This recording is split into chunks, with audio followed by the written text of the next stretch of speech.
I am Liliane Fraiji from Brazil, from the Amazon. I study arts and administration, and I am responsible for Labverde platform in the Amazon.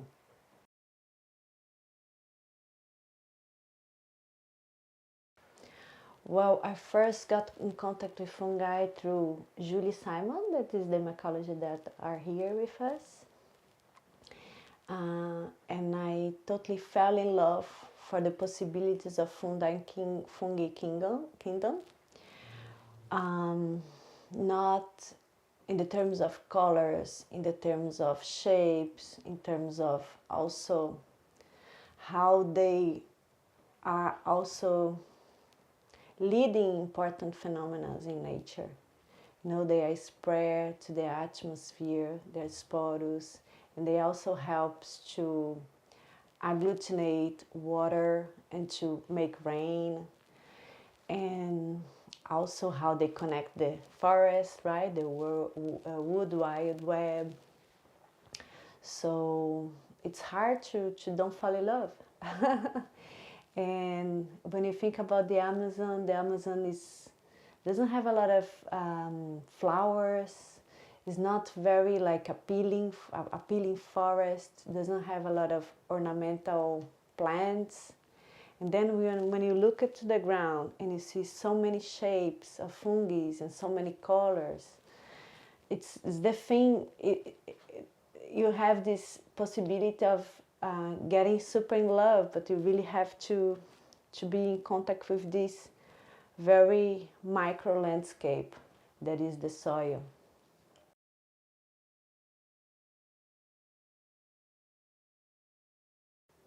Yeah, so Labverde is a platform combining different sets of knowledge, art, science, anthropology, to create knowledge together. And we are pretty much focused on creating a new sensible regime to talk about environmental issues in the Amazon and also abroad.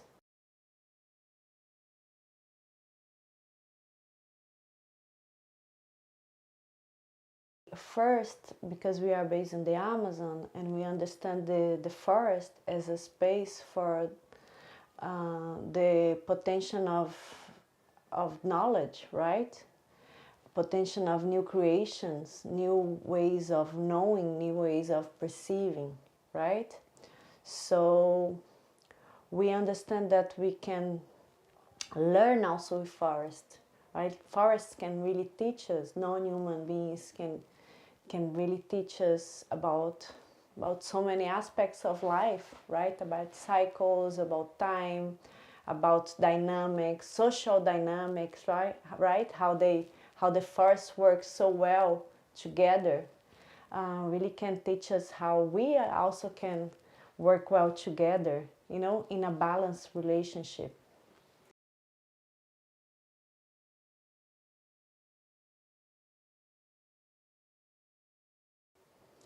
I understand the forest as a microorganism. A microorganism, there is this, I love to think the Amazon forest as a hyper object, right? Because it's not connected just, it's not site specific, it's connecting time and space. Because when you think about, it's a super complex system, you know, in the ground at that location, you know, with the first biodiversity on Earth, but it's also is like shaping the entire planet's climate, right, through the air to the atmosphere.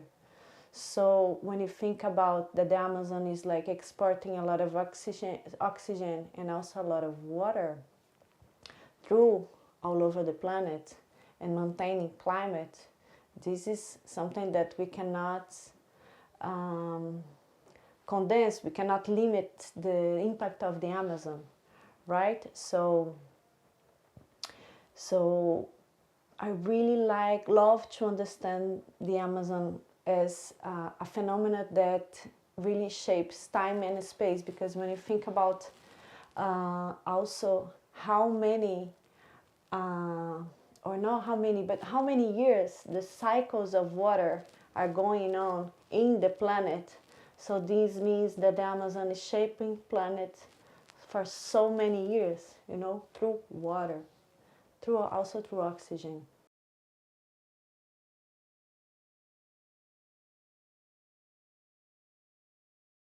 It's the first class that we have in Labverde, is this notion that the forest is anthropogenic forest.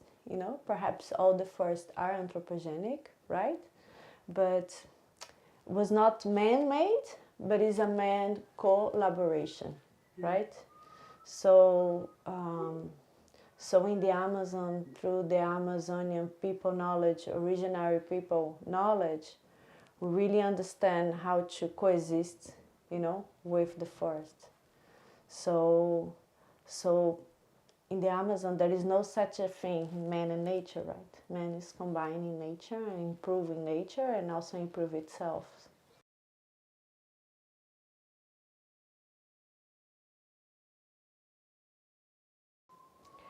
Because the indigenous knowledge is, has a different ontology, right? They learn with a different background, different histories, different way of living. And because, you know, they improve the forest, you know, the first biodiversity in Earth is the first because there is this human contact, you know. It's also like when you think about that, if humans are developing, improving the biodiversity of the forest, is like also deconstruct the idea of Anthropocene, right? Because Anthropocene, how we like really are breaking and changing, humans are changing the climate and changing geology, right? So if humans in the past has developed and improved, make nature better, you know, so it's hard to understand Anthropocene now, you know, the concept itself. Put us in another condition of humanity when you learn about indigenous knowledge. And also because in indigenous knowledge, mind and body are not dissociated. Reasons and emotions are not dissociated. And this is pretty much how we artists think, right? We artists are not dissociating mind and body, and conscience and body, right? And imagination as well.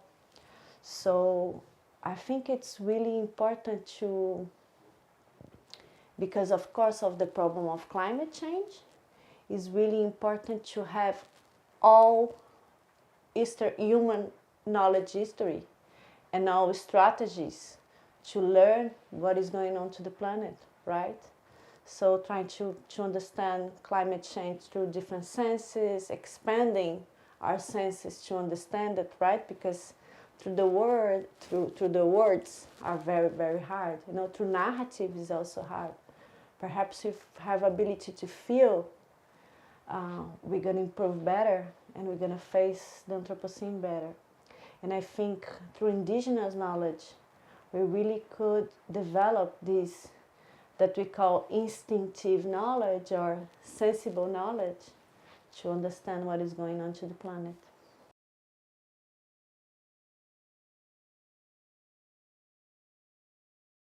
For me, art and science doesn't exist itself, you know, because when you understand, when you start to understand the scientific field and practice, and also the artistic practice, you understand that it's both the same, you know. They are both trying to create knowledge about the world, making questions, and go deep to us in a theme or a subject. So it's a different. They operate through different institutions and different methodology, but sometimes not even the methodologies. Sometimes the methodology is the same, right? So I think this dichotomy, it's also a construction of the modernity period. So as we understand, like, separated man and nature, nature and culture,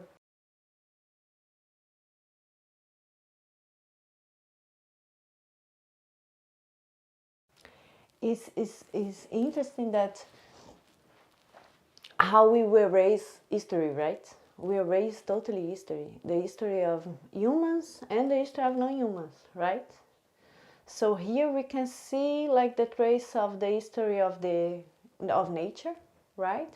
But we cannot see the history of the past humans that were here. And this means that we are learning this landscape through very recent, right? So all the technology, all the knowledge that thousands of years people ago were developing got totally lost. So this put Patagonia in a condition of very like poor knowledge, poor knowledge of their landscape.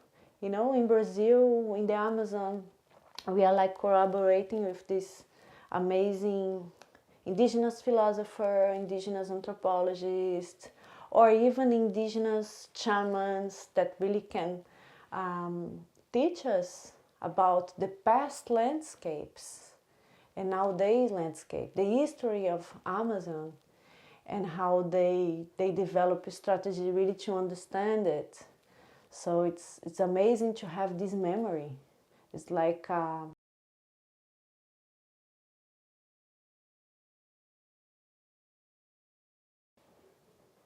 I started in 2013, and when we started in a very like basis condition, like the condition that imagine in 2013 was really hard, this project, at least in Brazil, project that were combining two disciplines. So was really hard to engage the scientific community to the project because, it's not like nowadays that it's really trendy to work with other fields. But back there, we were like, really had to convince the scientists to be engaged with us, and also the approach was totally different. The approach was very hierarchical, right? They were like giving lectures to us. We still have this kind of sets, where the scientists give us a lecture because they are trained to give lectures, right? Or I think our thoughts and our way of communicating is different. Communicating knowledge is different, right? It's through art, through sensibilities, not through oratorial approach like science, right?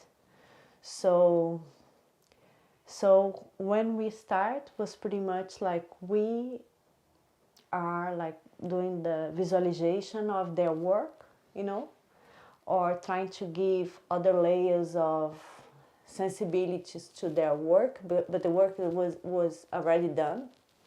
And now we are in this phase that's trying to combine the pairs to make questions together. How art and science can really make questions together, and answer these questions together. So this put us in a condition, a more equal condition, more transversal condition. But this is really, really hard, a hard task, because then other things are involved, right? Because it's the things of, if they don't have the same repertoire, if they don't have the same language, meanings for many concepts are totally different between the fields. And also if they don't have empathy, or if they don't want to study the same thing, because this is another issue, right? Because we really have to have the same interest. So this is really hard to, those are conditions really hard to have it. But when we have it, like magic happens,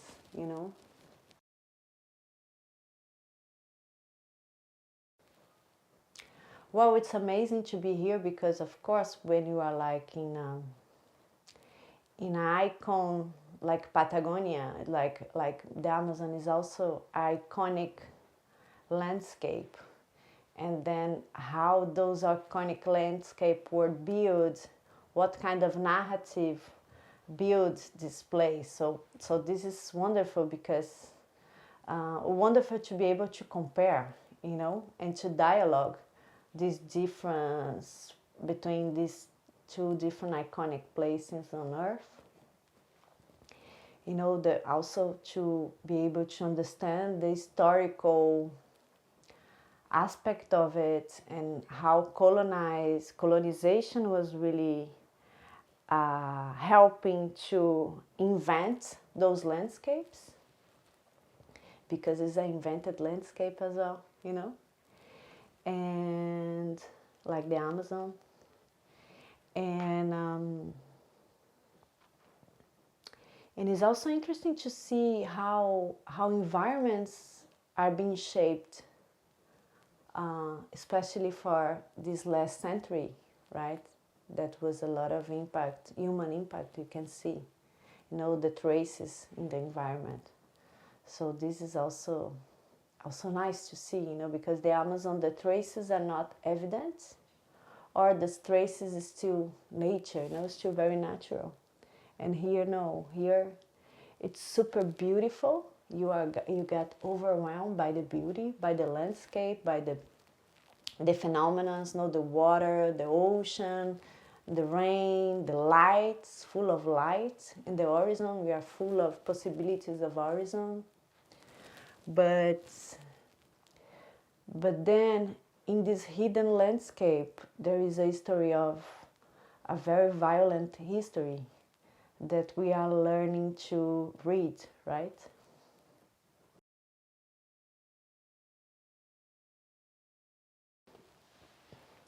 I think we are here to facilitate those conditions that I just mentioned to you. You know, the condition of empathy, the condition of learning with each other, the condition of making questions together and trying to be interested in something that the other is doing it, to learn with the difference. We are here to learn with the difference. No?